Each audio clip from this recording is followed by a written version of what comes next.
From the alternative to the mainstream. From the ridiculous to the sublime. Ladies and gentlemen, we bring you the audio delight that is the After Hours Show with Basil and Mark. Ooh, we are smooth. I keep playing it. Oh yeah, we're just so smooth. Welcome to After Hours, everybody. Good afternoon. What do you think to the new intro? Good afternoon, Saudi Arabia. Saudi Arabia, our number one, yet again, downloaded country. Yeah. What's that all about?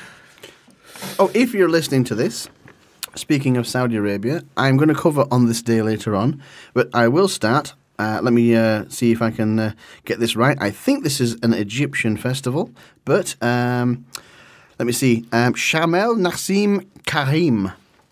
That will make sense if you speak Arabic. Nice. Is that a greeting or is it a holiday? Shamel Nassim is a holiday in Egypt. But I'm not sure if that carries to Saudi Arabia, but it's close, so I'm going to go with it. That's fine, Mark. Yeah. That's not a problem. So there we go. What's on your amazing block today? Oh, let me look at my professional piece of paperwork here. I've got all sorts of stuff here. Some of it is quite serious. Mm-hmm. Some of it is apocalyptic, and some of it is pathetic. Some of it's quite funny. Some of it's curious. Well, we spoke What do you think about to Joshua Shapiro during the week, and We did. He had some words to say about apocalyptic Yes. dates, 2012. So I know a guy who can't say apocalyptic. He Is says it? he says apocalyptic. Yeah, I was very close to saying You were it. close there. You nearly threw an autism spaz. Let's see what's on mine. Yeah, what have you got? You start. I'm very excited because I've been added to a group on Facebook Yes. by Andrew D. Basagia. Can you say it for me? I thought I'd just let you die. No. Basiaggio. Basiaggio from Project Pegasus Yeah. and Time Travel. Oh, and he personally welcomed me, Personally, and I would advise everybody to join the group. I thought you were going to say you would advise everybody to personally welcome you. That too. Yeah. On my block, I have John Titor, time traveller, as I'm talking about time travelling, Yeah. mysterious time traveller. Who Are there unmysterious time travellers? well, he appeared on the. Are there run-of-the-mill ones?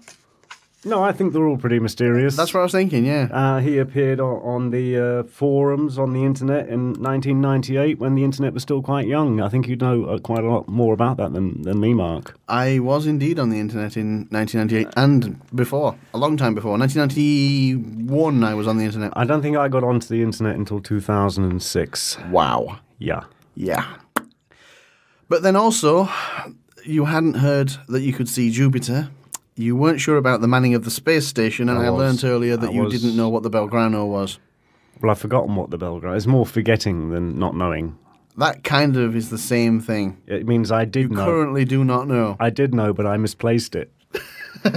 Yeah. Yeah. Or you excused it. What was the internet like in 1998? It was a magical, mysterious place full of all sorts of interesting things. It was pretty crude. It was a little bit elementary. It was a bit long-winded to get on as well. You had to run a program to connect, then run another one for sort of TCP, and then another one for IP, and then something else. It was a very long-winded process. Okay. It was semi-automated, but it was good because there was no such thing as spam. There were no pop-ups. There were the websites. Put it this way: the websites were so few and far between that you could actually buy. Now, it didn't have them all, admittedly. You could actually buy an Internet Yellow Pages, which I had a copy of. I wish I'd saved it. It was a big chunky book, 1,000 pages, with lots of listings for you to go and look at. Because remember, search engines were very rare back then. You'd got Yahoo. No, I didn't know. And that was about it. So, would I be correct in saying that forums were very, very big back then? When I say forums, think, pages that people posted on and spoke to each other. Am I right? Oddly enough, I think they probably rose maybe a bit later than my time, but yeah, probably by the time you're talking about, they would have been quite big. Back when I started, the big thing was IRC, which you've probably never even heard of. No, I haven't. Internet Relay Chat, it stands for. And it was basically the first chat rooms. Yes. And it was a little bit on the technical side, and not a lot of people used it, mostly nerds. And it was all right. But forums came a bit later, It was a novelty, wasn't it, of people talking to each other from all over the world. Oh, yeah. I mean, it was just an incredible thing. It was crazy. I mean, people were like, "Oh, where are you?" "I'm in Bermuda." Yeah. I was like, wow. Yeah. I mean, it still is. Yeah. I mean, I still find that fascinating that we can talk to people. We've interviewed people all over the world. It's crazy. All over the world.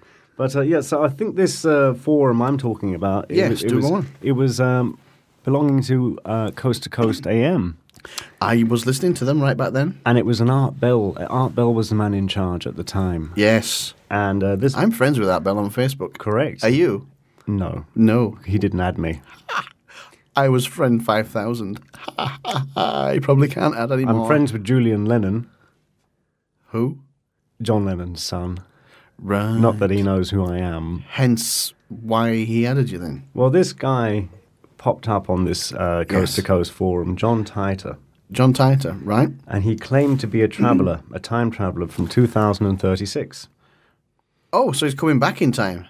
He's like Andrew Di Basiaggio, but now. You're quite correct, Mark. He was from 2036. He'd gone back to 1975. Right. And he had stopped off in 1998. Right. And decided to have a chat with people. Have a bit, yeah. On the internet. Hang around a bit, yeah. He had gone back to 1975 to obtain a IBM 5100 computer. Oh. Does that make sense to you? Not heard of a 5100, but... 5100. Oh. No, don't know that one. He needed it. Right. Clearly. He needed it for the future. Yeah. There was something in it that they didn't have. Dust, probably. Why they didn't have it was because they had just been through a huge world war that killed 3 billion and 2.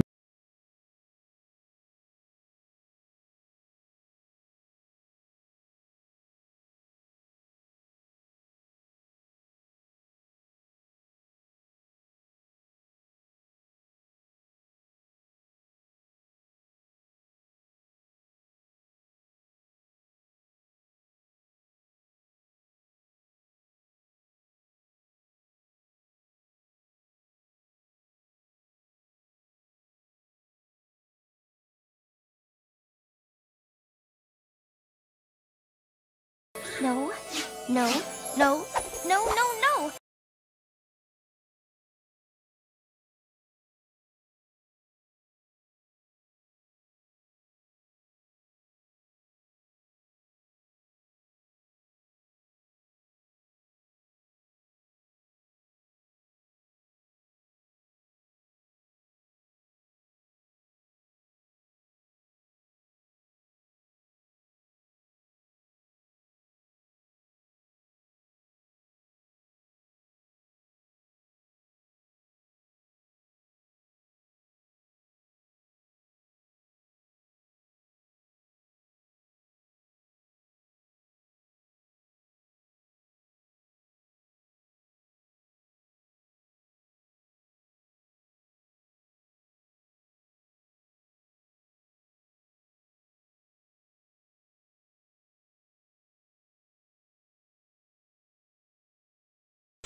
Hello, YouTube family and Facebook family.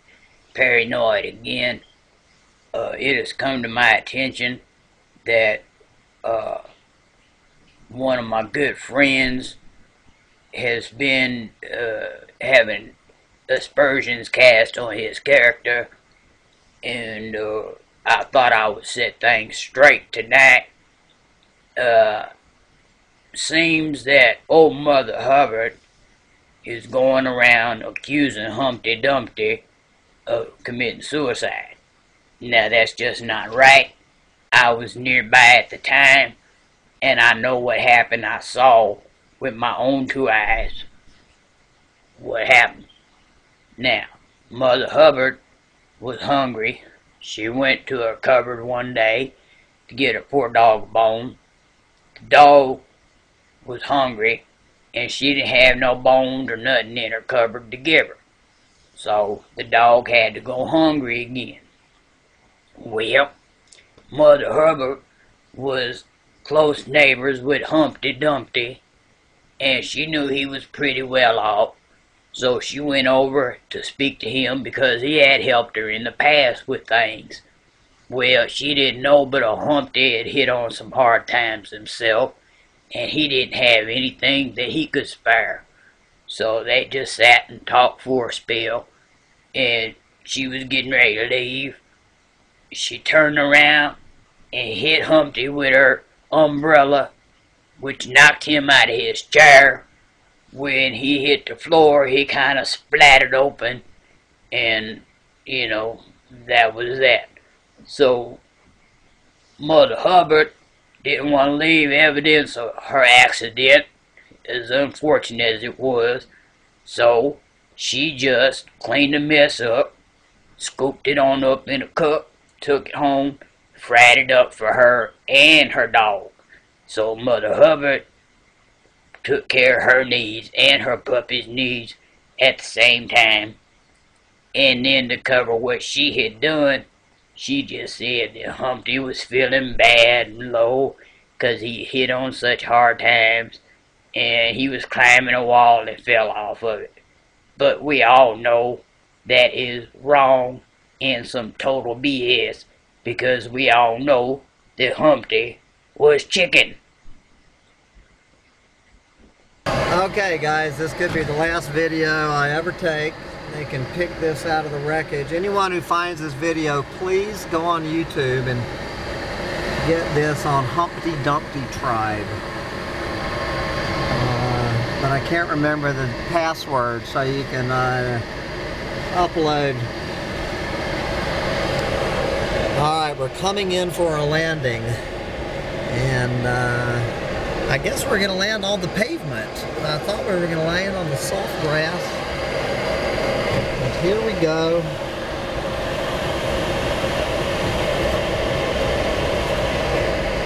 Dun dun dun dun dun dun. Getting this thing up in the air is one thing, getting it back to the ground is another.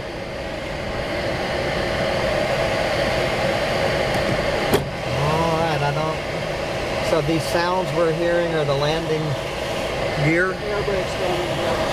Air brakes going in and out.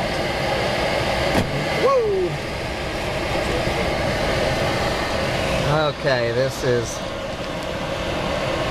our target down there, that little strip of pavement. Okay, wish us luck. Oh boy, I'm going to try to keep my eyes open through this. He says the air brakes are on. We seem to be going about 300 miles an hour into the ground here. Okay guys.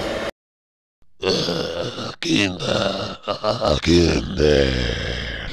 mi tesoro, oh, mi tesoro, chocolate, pollas, oh, juguete, comer, qué rico, matar niños, comprar boquines, comer niños, ese teléfono. Zadaniu. Mainados numbres zaidalo I bebeupso. Frenni kovakusale dartso. Leno kadaiu kosnum. Seose, fajnini sonjin seose.